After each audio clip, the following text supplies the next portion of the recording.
welcome back to my channel and I hope that you're all doing very well. So today in this video we will discuss an interesting story written by Bell Hooks and Chris Rashka, that is Happy to be Nappy. तो basically ये एक picture book है happy to be नैप्पी और इसे लिखा है हमारी bell hooks ने। ठीक है, इनका रियल नेम है ग्लोरिया जीन वॉटकिंस और इनका पेन नेम है बेल हुक्स। तो ये अपने पेन नेम से ज़्यादा जानी जाती है, ये अपने पेन नेम से ज़्यादा फेमस हैं। और सेकंड है हमारी क्रिस राशका, जिन्होंने इसकी ड्राइंग्स को बनाया है, इलस्ट्रेशन को बनाया है। So let's quickly see the introduction to the author, that is Gloria Jean Watkins, जिनका पेन नेम है Bell Hooks. She was an American author, theorist, educator and social critic who was professor. ठीक है, तो ये एक American author हैं, theorist है, educator है और ये एक सोशल क्रिटिक है। ठीक है, उनके बारे में ही चीज़ें लिखती हैं, समाज के बारे में अगर कुछ चीज़ गलत है तो ये उस पर आवाज़ उठाती हैं उसके अगेंस्ट। और ये एक प्रोफेसर भी थी। And she is best known for her writings on race, feminism and class.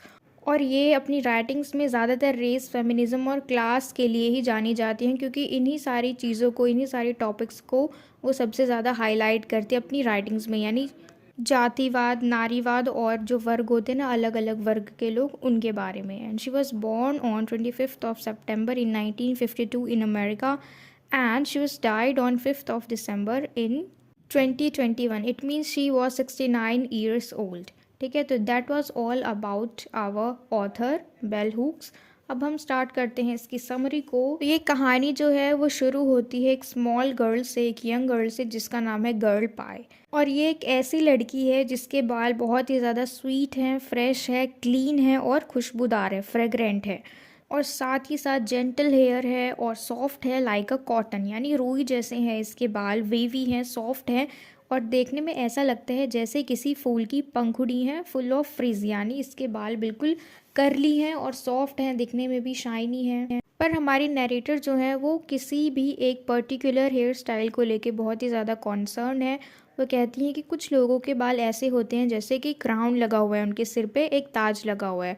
और कुछ लोगों के बाल ऐसे होते हैं जैसे कि एक एंजेलिक हेलो हो, जैसे दिव्य प्रभा मंडल हो, यानी उनके बालों से ही ऐसी शेप आ जाती है। और फिर वो कहती हैं कि कुछ लोग तो अपने बालों को वैसे करवा सकते हैं जैसा वो चाहते हैं, यानी वो स्मूथ करा सकते हैं उन्हें, पैट देम डाउन, यानी अपने तरीके से ही उन्हें हाथ लगा के बालों को ठीक कर सकते हैं, pull them tightly, cut them close और simply let them flow freely. ठीक है, मतलब वो जैसा चाहे वैसा करवा सकते हैं। अगर उन्हें अपने बाल स्ट्रेट चाहिए तो स्ट्रेट करवा सकते हैं, कर्ली चाहिए तो कर्ली करवा सकते हैं, सिर्फ स्मूथनिंग करानी है तो वो करा सकते हैं। और कुछ लोग होते हैं नॉर्मली अपने बालों को हाथ लगा के ठीक कर लेते हैं या फिर वो कटवा सकते हैं और सिंपली वो कुछ ना करके अपने बालों को ऐसे ही फ्री छोड़ सकते हैं हवा के ऊपर। ठीक है, कि मतलब जैसे भी हो उनके बाल वैसे ही ठीक हैं बिल्कुल।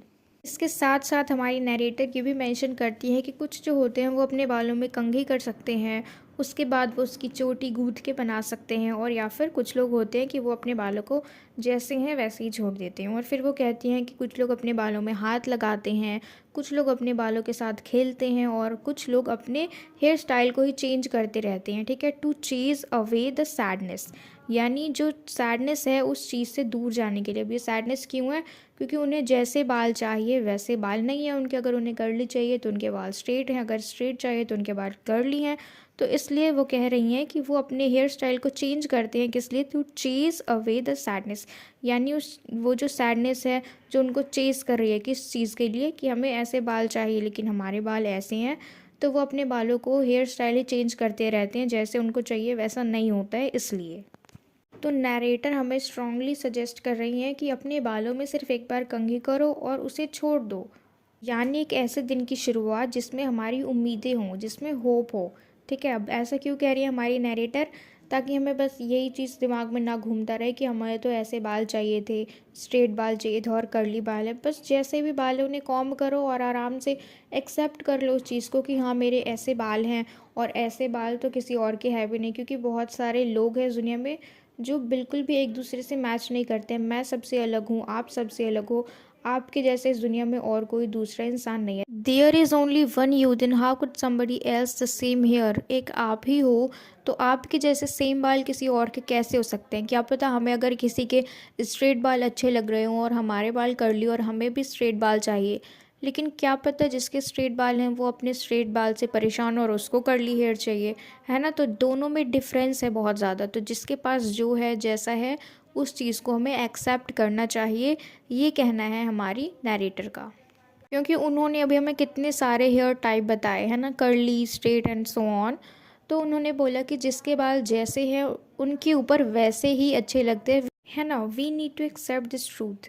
And then our narrator concludes with the celebration of all types of hair style, कि किसी भी तरीके के हेयर स्टाइल हैं, जैसे लॉन्ग है, कर्ली है, शॉर्ट है, ट्विस्टेड है, और या फिर उसकी चोटी बना रखी है हमने गूंथ के, वो कैसे भी हों, ठीक है। हमें हर तरीके को एक्सेप्ट करना है, हर किसी भी कोई भी स्टाइल है उसे एक्सेप्ट करना है विद द सेलिब्रेशन, खुशी से। और फिर वो कहती हैं कि ये तो एक्सॉर्टेशन की बात है, यानी एप्रिसिएशन की बात है, to accept oneself with everything that is bestowed, कि ये चीज़ एप्रिसिएशन की बात है, उस चीज़ को एक्सेप्ट करना, खुद को एक्सेप्ट करना, जो चीज़ हमें मिली हुई है उसी में हमें खुद को ब्लेस्ड समझना है। क्योंकि with acceptance comes freedom and with freedom comes happiness, कि जब भी हम किसी चीज़ को एक्सेप्ट कर लेते हैं तब हमें आज़ादी मिल जाती है किस चीज़ से, उस तनाव से जो हम सोचते रहते हैं ना बैठ के कि ऐसे बाल नहीं, ऐसे चाहिए, ऐसा नहीं, ऐसा चाहिए। तो उस चीज़ से हम फ्री हो जाते हैं जब हम किसी चीज़ को एक्सेप्ट कर लेते हैं,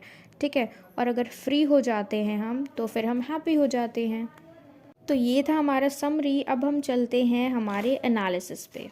सो basically this story is an encouragement to accept one's identity, यानी ये स्टोरी जो है ये एक तरीके से हमें एनकरेज कर रही है, एक एनकरेजमेंट है। किस लिए? ताकि हम अपनी पहचान को एक्सेप्ट कर सकें, कि जिस तरीके से हम हैं, जिस तरीके से हमारा अपीयरेंस है, उस चीज़ को हम एक्सेप्ट करें। तो ये एक इनकरेजमेंट है ताकि हम अपने आप को अपने आप में ही कॉन्फिडेंट फील करें। तो किसी भी इंसान की पहचान अगर हम देखें तो वो होती है उनके बालों से। मोस्ट ऑफ द टाइम उनके बालों से। हम कहते हैं ना जिसके बाल कर्ली थे वो, या फिर जिसके बाल स्ट्रेट है वो लड़की। तो इस तरीके से हम क्या कहते हैं, पहचान क्रिएट कर देते, उनकी आइडेंटिटी को क्रिएट कर देते हो। और this is often linked to one's hair, उनके बालों से ही ये चीज़ लिंक्ड होती है, specially in the case of African American women. यानी स्पेशली किन के साथ होता है ये सब? अफ्रीकन अमेरिकन वुमेन जो होती है उनके साथ होता है। अफ्रीकन अमेरिकन वुमेन यानी जो लोग बेसिकली तो अफ्रीका के ही होते हैं, लेकिन वो रहते कहाँ हैं? अमेरिका में, ठीक है। रियलिटी उनकी क्या है? उनका जो होम टाउन होता है वो होता है अफ्रीका में, लेकिन वो रहना कहाँ शुरू कर देते हैं? अमेरिका में आके बस जाते हैं। तो उसको हम कहते हैं अफ्रीकन अमेरिकन वुमेन। तो हमारी जो ऑथर है ना, बेल हुक्स, ये भी एक अफ्रीकन अमेरिकन वुमेन है, और इसलिए इन्होंने ये चीज़, ये जो स्टोरी है वो लिखी हुई है, क्योंकि इन्हीं के ऊपर, इन वुमेंस के ऊपर ये क्वेश्चंस किया जाता है, उनके हेयर को लेके, उनकी आइडेंटिटी को बनाया जाता है। तो इसलिए उन्होंने हमें सारे तरीके के हेयर स्टाइल के बारे में बताया है। क्योंकि जो अफ्रीकन अमेरिकन वुमेन है उनके हेयर वहाँ के रियल वाले जो अमेरिकन वुमेन है उनसे अलग होते हैं। तो इसलिए इस चीज़ को यहाँ पे मेंशन किया गया है। और इन्होंने ये भी बताया, लेकिन being different doesn't make one unequal और अनएक्सेप्टेबल, कि अलग होना, जो वहाँ के अफ्रीकन अमेरिकन वुमेन है वो वहाँ के सिर्फ अमेरिकन वुमेन से अलग हैं, लेकिन अलग होने का ये मतलब नहीं है कि वो चीज़ उन्हें अनइक्वल और अनएक्सेप्टेबल बनाती है, यानी उनसे अलग बनाती है और वो उस चीज़ को एक्सेप्ट न करे, वैसी कोई भावना उनके अंदर आती है। तो अब हम देखते हैं हमारी इस पूरी स्टोरी की थीम जो है बॉडी पॉजिटिविटी एंड एक्सेप्टेंस, ठीक है। Building a positive self image and being comfortable with one's identity is the central idea in this story, कि खुद की एक पॉजिटिव सेल्फ इमेज, यानी हमें खुद में ही, अपने आप में ही प्राउड फील करना है हम जैसे हैं। ऐसा नहीं कि अरे मुझे तो अच्छा नहीं लगता, वो लोग मुझे ऐसे देखते हैं, मैं ऐसी लगती हूँ, नहीं। हमें पॉजिटिव रहने की, अरे वाह मेरे जैसा कोई भी नहीं है। तो इस तरीके से हमें पॉजिटिव सेल्फ इमेज बनानी है, और उसी सेल्फ में जो हम बनाते हैं, हमारी पहचान में, हमारी आइडेंटिटी में, हमें उसमें कंफर्टेबल रहना है, ठीक है। क्योंकि हम कंफर्टेबल फील कर रहे हैं, इसका मतलब एवरीथिंग इज़ ओके। तो यही हमारा सेंट्रल आइडिया है ऑफ दिस पोएम का, कि हमें खुद को कभी भी नीचा नहीं समझना है अगर हम किसी से अलग हैं, ठीक है। अगर मान लो मेरे बाल कर्ली हैं और सामने वाले के बाल स्ट्रेट हैं, तो हम अलग हो गए दोनों, ठीक है। कर्ली और स्ट्रेट, यहाँ पे दो चीज़ें हो गई, लेकिन खुद को कम नहीं समझना है, ठीक है। दोनों ही अच्छे हैं, कर्ली भी और स्ट्रेट भी। तो यहाँ पे इन्होंने एक बालों के एग्जाम्पल से बताया है, but it's not only about hair, है ना।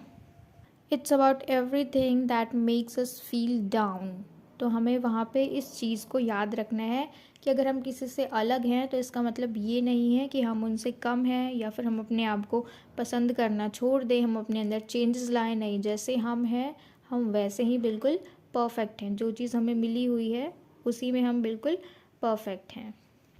तो यहाँ पे हमारी स्टोरी ख़त्म होती है। हमने इंट्रोडक्शन टू द ऑथर देखा, समरी देखी and analysis, and we have discussed the theme of the story as well. And I hope that you've really understood this story, you understood it very well. And if so, then please let me know in the comment box if you like this video, and share it with your friends as well so that they can get help from it. And don't forget to subscribe my channel. Until we meet in the next video, keep learning.